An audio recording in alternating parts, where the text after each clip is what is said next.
Welcome to Machiavelli and the Ivory Tower, a videocast series on arms control, non-proliferation, and related international security issues.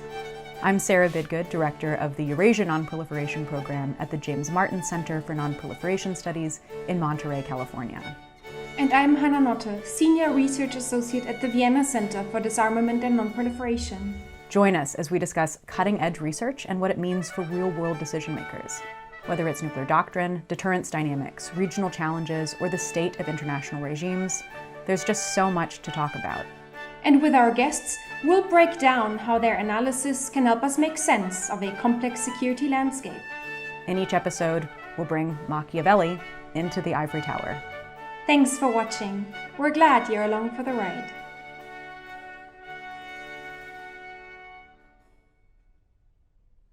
Welcome to Machiavelli and the Ivory Tower. Our guest today is Dr. Kristin van Bruusgaard, who is a postdoctoral fellow and an assistant professor of political science at the University of Oslo, where she's also part of the Oslo Nuclear Project. Kristin, welcome. It's so great to see you, and thank you for making the time to speak with us. Thank you so much for having me. It's a great pleasure to be here. So, Kristin, you had a great piece come out last year in the Journal of Strategic Studies, where you looked at Russian nuclear strategy and conventional inferiority. So I'm wondering if you can tell us a little bit about how Russia's conventional forces has evolved over the course of the last decade, and what some of the implications of that evolution might be for the ongoing war in Ukraine. So my article in the Journal of Strategic Studies is basically about the interrelationship between conventional forces and the conventional correlation of forces and nuclear strategy outcomes. And it explains how Russian nuclear strategy has evolved or changed in the post-Cold War era as a result of changes in the Russian perception of the conventional correlation of forces and how Russian conventional forces compared to Western conventional forces and NATO conventional forces or US conventional forces. One of the key points of the article is that it challenges this notion that the Russian threshold for nuclear weapons use is now very low and that it's lower now than ever before, as it demonstrates that the Russian nuclear threshold was much lower earlier in the post-Cold War period, but that this threshold has likely changed and shifted upwards as a result of a conventional force modernization that has taken place in Russia in the past 15 years.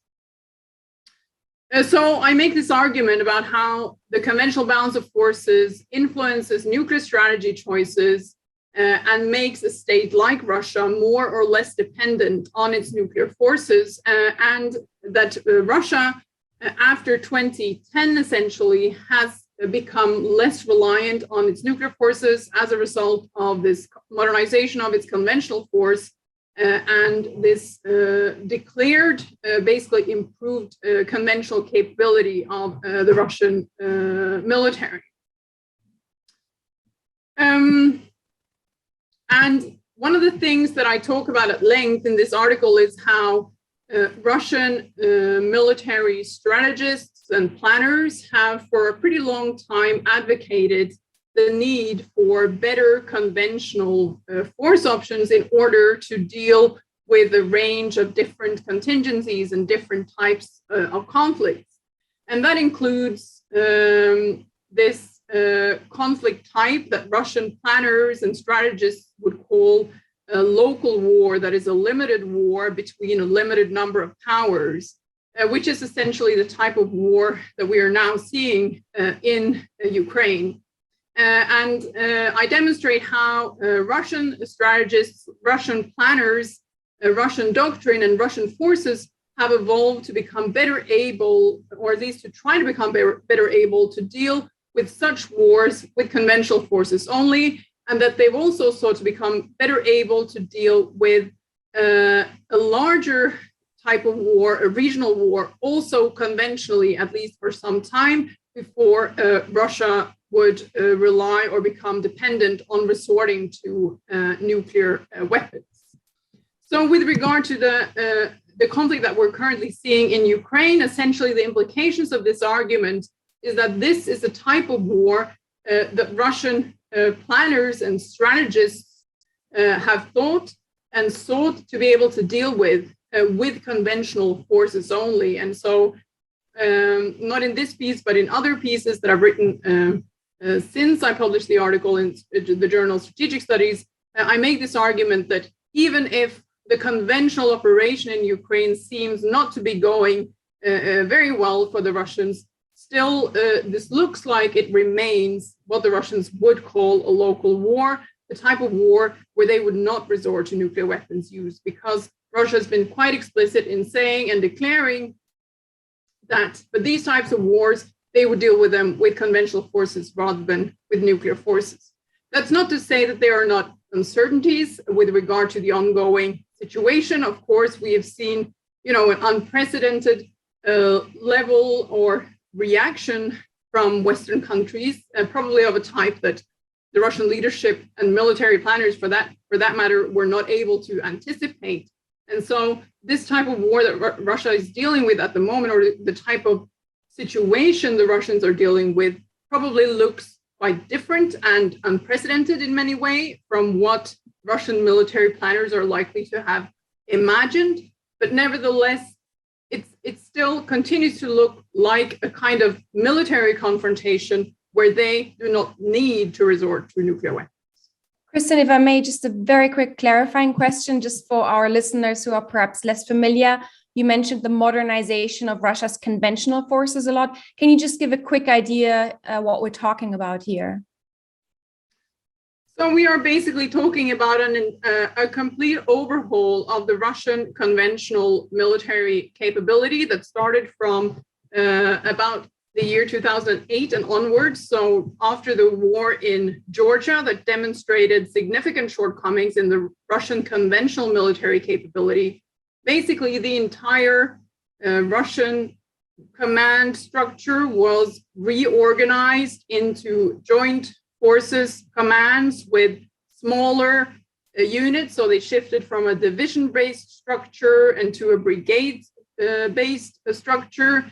There have been some changes to that structure again in the aftermath, but essentially the modernization was about making a smaller, leaner, more agile force with better equipment, basically across the range of the Russian Navy, the Russian Air Force, and the Russian Army, as well as a modernization of the Russian nuclear forces as well, in addition to this. So basically, we are talking about a complete overhaul of the Russian the Russian armed forces, the military system that has produced at least a much more able and capable Russian military organization, even if it still seems to suffer some significant shortcomings if you compare it to Western militaries, for example. But we've seen, for example, the emergence of a number of relatively advanced Russian systems in the naval domain, in the air domain, etc., as a result of this modernization.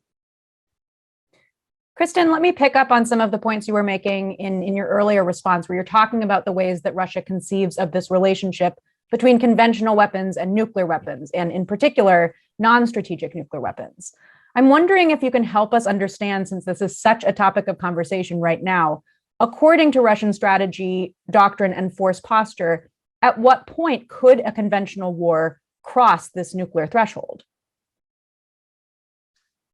So, Russian military deliberation and Russian exercises, Russian operations, and Russian doctrine as well, to some extent, demonstrate a much more direct link between conventional forces and nuclear forces, which of course is concerning to Western observers, because we are used to a much clearer delineation between conventional forces and nuclear forces. And also, evidently, it makes us concerned with regard to the current operation in Ukraine that we all hear about is not going very well for Russia, because we become concerned that this could mean that they are going to resort to nuclear weapons. And Russian doctrine and Russian planners have also theorized a lot in the past couple of decades about the link between nuclear and conventional forces, and about how both nuclear and conventional military capabilities can serve to influence a potential adversary also before actually being employed. So they have increasingly talked about the deterrent effect, not only of nuclear forces, but also of conventional forces. But that also entails, not necessarily seamless integration, but a much closer integration of nuclear and conventional forces. I would say, however, that there are some pretty clear indications, at least in Russian doctrine, that Russian strategists and Russian planners have still concluded that nuclear weapons are a different type of weapon, that they are special weapons that should be reserved only for the most severe warfighting situations that Russia could face. So they are very preoccupied with this deterrent effect of nuclear weapons. They're preoccupied with how the deterrent effect of nuclear weapons lend credibility to the deterrent effect of conventional weapons, but they're also concerned and remain concerned about the possibility of controlling escalation once nuclear weapons have or are in fact employed.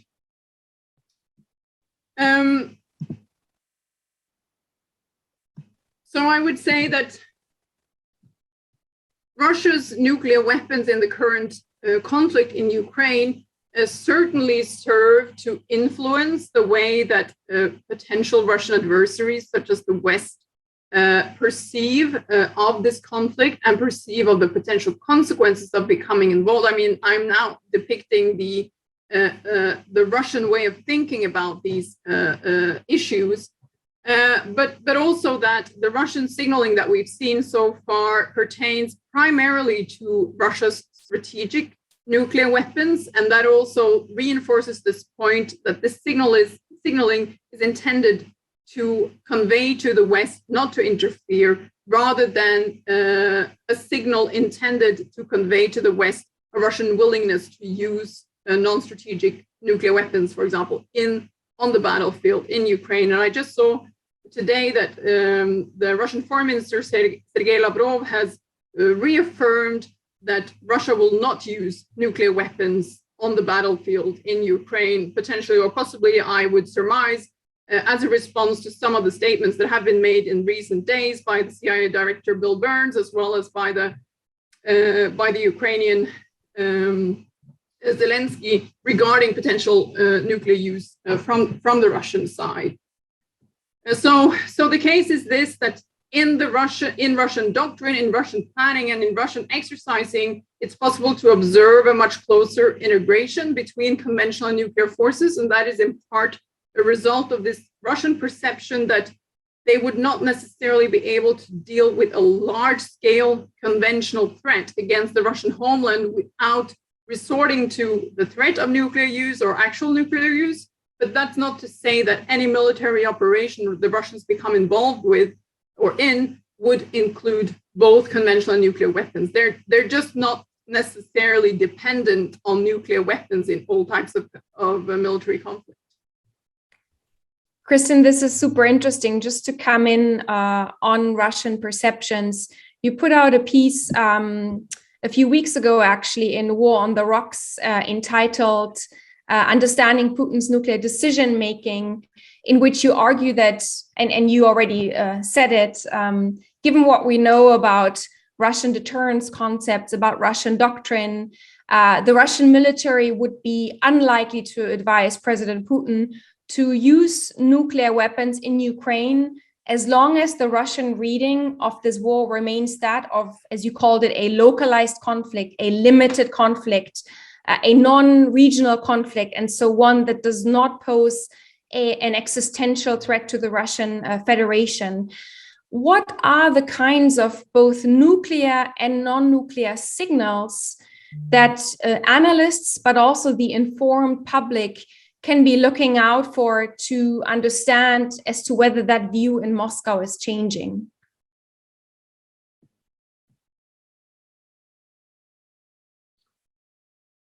So I mean, like everyone, we are struggling to gain insights into what precisely is going on in the Kremlin and how the decision-making process, well, in the mind of President Putin or in his closest circle actually takes place. So, of course, this question is riddled with much uncertainty. But there are some clues that we can look for, evidently, that can produce insight or some added concern, I would say. And one of the indicators or signs that we could look for when we are trying to decipher whether a decision to use nuclear weapons has been made or whether the Russian leadership is considering such nuclear weapons use is, for example, the type of rhetoric that is coming from the key Russian leadership. We've seen several statements from officials and spokespeople that at least I have deemed relatively, if not, I don't think calming is the right word, but at least reassuring in terms of actually reaffirming these doctrinal guidelines. So this is what we saw actually from Putin's press spokesman, Dmitry Peskov, when he was interviewed by Kristin and was pressed on this issue with regard to nuclear weapons use. I mean, that produced headlines regarding how he would not deny that Russia would use nuclear weapons, whereas his statement was actually just confirming what has been longstanding Russian nuclear doctrine regarding nuclear weapons use. He was basically repeating these same issues regarding existential threats and that Russian nuclear weapons would only be used in such extreme circumstances. And now we've seen again a repetition of this stance from Prime Minister Lavrov. But evidently, you know, we have also seen numerous statements in the past as well as in relation to this current conflict that have later proved out to be false or to be untrue. We have seen much misinformation as well from the Russian leadership. So this indicator, of course, is a challenging one to say the least. But at least I would be very concerned if we also started seeing the type of rhetoric that sort of aligns with Russian declaratory strategy regarding what types of actions could legitimize nuclear weapons use. Then I would be very concerned. And that's one of the reasons I was, in fact, slightly concerned or alarmed by this Russian rhetoric regarding or accusations of Ukrainian WMD programs, because this is one of the legitimizing factors, if you will, that Russian nuclear doctrine actually stipulates as a potential reason for a Russian nuclear response. And then evidently, there are other sort of harder military indicators that it's not necessarily that easy to closely monitor using open sources, but that a number of institutions and organizations are paying close attention to with regard to, for example, the movement from these central storages of non-strategic nuclear weapons. And so far, at least from what we know from open sources, there have been no movements in such central storage locations of non-strategic nuclear weapons. And the activity that we have seen is related to the strategic nuclear weapons, and that activity, as far as I have seen, or at least what I've been able to discern, seems to be of a relatively limited scale, even if we had this increased level of readiness at the onset of the crisis. Thanks for that. That's really useful. And just to stay with your piece in War on the Rocks, you also argue that given all we know about Russian nuclear activity to date, it appears that President Putin is not the sole decision maker when it comes to nuclear movements. Can you explain to our listeners what we know about Russian nuclear consultation and decision making? And again, what the kind of cues are that we can look for in order to understand whether those patterns of consultation and decision making remain in place? So the point I was trying to make in my piece is, well, first that evidently, in Russia, as in other nuclear weapon states, there is a large military bureaucracy, including one that is in charge of Russia's nuclear weapons complex, and that this bureaucracy is likely to have standard operating procedures, plans, and preferences for example, reinforcing their structures in a period of increased tension like we see today. So the point I was trying to convey was that there are bound to be a number of other actors in this domain who may make suggestions to President Putin and recommendations to President Putin regarding what types of actions are prudent to take in a situation like this. So I reference this statement that was made by the Norwegian defense minister that he had observed and that they had observed some changes or some reinforcement defensive measures surrounding the Russian Northern Fleet, and that this may be an example of how there may exist sort of prudent planning on part of the Russian strategic nuclear forces, where they take certain measures in order to make sure that they retain preparedness in a period of increased tension, and that those decisions may not necessarily at least originate with President Putin. It may well be that they are approved by President Putin, but that there is a whole system of plans and procedures that are in place and that may be put into play in a situation like this. And then the second point I wanted to make is that, again, this is an area that is riddled by uncertainty, and there are limits to what we can know, but the information that is available regarding the Russian command and control system is that there remain in Russia not only one, but 3 nuclear suitcases, and where one is with the Russian president, and we saw that depicted in some news reports a couple of weeks back, but that the 2 others are with the Russian General Staff Chief and with the Russian Minister of Defense. And the information that is available indicates that 2 out of these 3 suitcases need to be activated in order to issue a launch order for nuclear weapons. So this is a different system than the American system, for example, where the president alone actually has the authority to launch nuclear weapons with his nuclear football. As far as I can understand, the Russian system is slightly different in that there are instigated some checks and balances in that the supreme commander, that is the president, cannot alone issue the launch order. And as far as I understand, this was also the system during the Soviet period, and that it's the Soviet legacy that in part has ensured these checks and balances. But of course, there is some discussion regarding this because we don't really know. We don't know if there have been made changes to the system in a recent time, but at least as far as I've seen, there has been no information regarding such changes being made. And to the contrary, there are some reports that seem to reaffirm that this remains the system today. So again, that may be some point of consolation, if you will, that the Russian president may not be able to sit all alone and issue a nuclear launch order. But having said that, of course, there have been uncertainties now regarding the level of conflict within the Russian decision-making elite. There was uncertainty regarding the whereabouts of the defense minister, Shoigu, for some time. And these are all, developments and issues that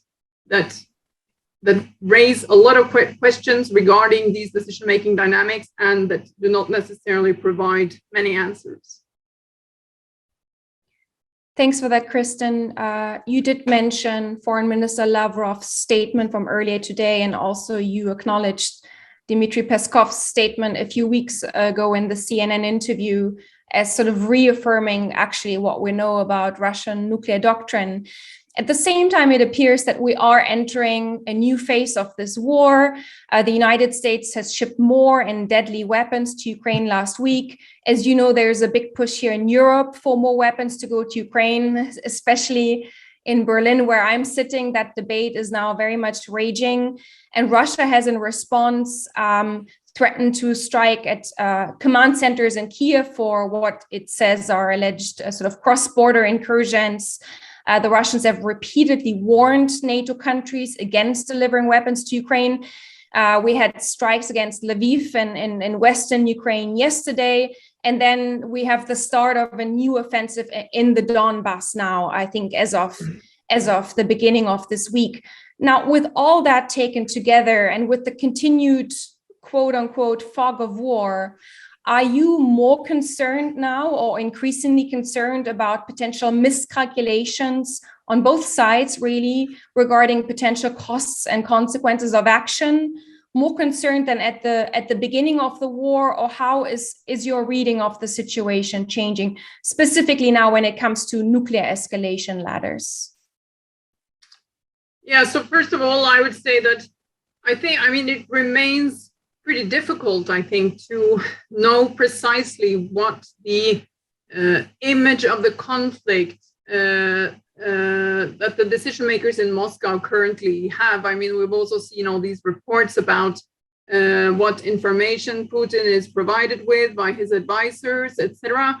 So I think that's a pretty tough call to try and determine, what precisely is the image or impression that they have of the situation on the ground in Ukraine, how well or how badly the operation is going from their perspective, and how far off they are from something that could look like a victory, or something that they could declare as a victory and as achieving their political objectives that they have stated repeatedly that they will achieve in this conflict. And of course, I would also say that the longer this conflict drags on, the more concerned we could be or should be. Well, I mean, evidently it's, the longer this drags on, the more gruesome the results, it seems. I mean, we are on a weekly basis seeing absolutely horrifying reports of the results of this Russian operation. But having said that, I'm not entirely sure that the longer this conflict goes on in Ukraine, the larger the likelihood of nuclear escalation, as long as the Russian leadership deems that they have conventional forces that are available and that can be used for this type of conflict. And perhaps to repeat myself slightly, I'm not entirely sure that they would be convinced that resorting to nuclear weapons would produce the political outcomes that they seek to achieve in this conflict. I'm also not entirely sure about sort of the pathway to unintended nuclear escalation as a result of the fog of war, for example, in part because, as far as I understand, or as far as I know, nuclear weapons are not employed or are not deployed to the theater of operations. Then I would posit that the likelihood of intentional escalation would be larger than the likelihood of unintentional escalation, at least in the context of the war between Ukraine and Russia.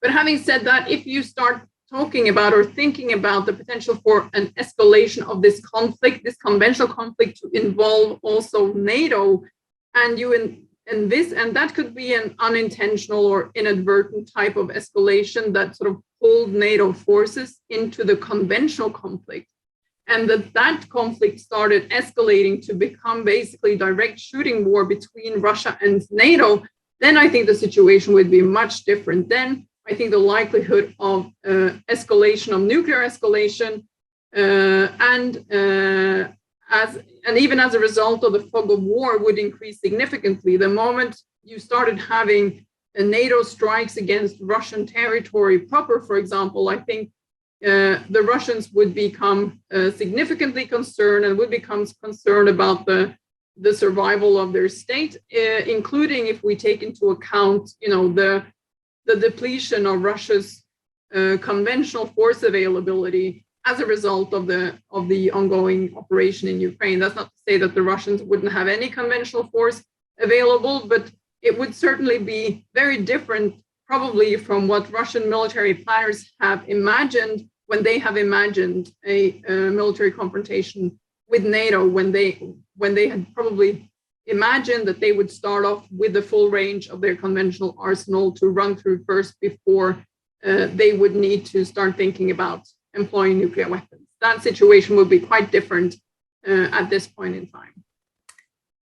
As you know, the main objective of this videocast series is to really draw these connections between cutting edge research like what you do and what your colleagues do and real world challenges. And when it comes to the topics that we've been discussing, that's a very easy connection to make, but I want to drive it home in our last question here. So Russia's invasion of Ukraine has thrust nuclear weapons issues and considerations about how they might be used back into the public discourse. And for many people, including young people who may have come of age after the end of the Cold War, this may be the first time that they're really thinking in depth about questions like what we've been talking about here, nuclear deterrence, nuclear escalation, the risk of nuclear use, things of that nature. So in closing, I'm wondering if you can offer us one insight from your research that you think would help people make sense of what they're hearing in the media and in the public discourse around these questions that are really difficult to understand and require a nuanced read of what is happening. Yeah, so I guess one of my key takeaways or points is one that may not be sort of too popular, or perhaps it's slightly controversial these days when we are, used to depictions of Russia as an aggressor and as a completely sort of unpredictable and irrational actor. But I still sort of come back to this notion that at least what I have found through my research is that even for Russia, nuclear weapons seem to be different, and that they seem to be special, and that they play a particular role in preserving Russian security, and that they are not a weapon that Russia would sort of resort to on any random day, precisely because they are so important to Russian security, and because Russian leaders and military planners know that a nuclear war would also be the most dangerous situation that they would face. And I see, in the commentary on the war in Ukraine, and in particular in recent days and weeks, there has been so much speculation about this issue of nuclear weapons use, where a lot of military analysts, with or without experience with observing Russia, claim that for Russia there is no difference between conventional and nuclear weapons. And I'm not sure this is right. At least my research has convinced me that that is not right. I think that Russian military leaders and also Russian political leaders, including President Putin, that's my personal observation, is aware of the nuclear taboo, and that breaking that taboo would come at a considerable cost for Russia.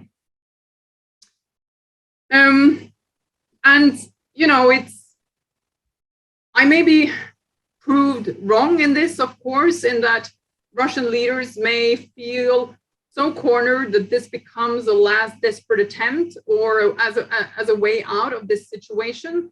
But from my perspective, or at least my research has indicated to me, that I would posit that this is not a given. We should not sort of presume that, and at the end of the day, the Russians will resort to nuclear weapons. I don't think that's necessarily an inevitability. Of course, I do think that we and Western leaders should be prepared for that eventuality, because evidently there is a risk of that. But I also think that we should not treat it as a given, because I don't think it is. I think, Kristin, this is a perfect way to end our conversation today. Thank you so much for joining us on Machiavelli in the Ivory Tower today and sharing the insights from years of scholarship on this incredibly important, but at the same time, at the moment, also very emotionally loaded and sensitive topic. So thank you very much for being with us today. Thank you so much for having me. It's been a great pleasure.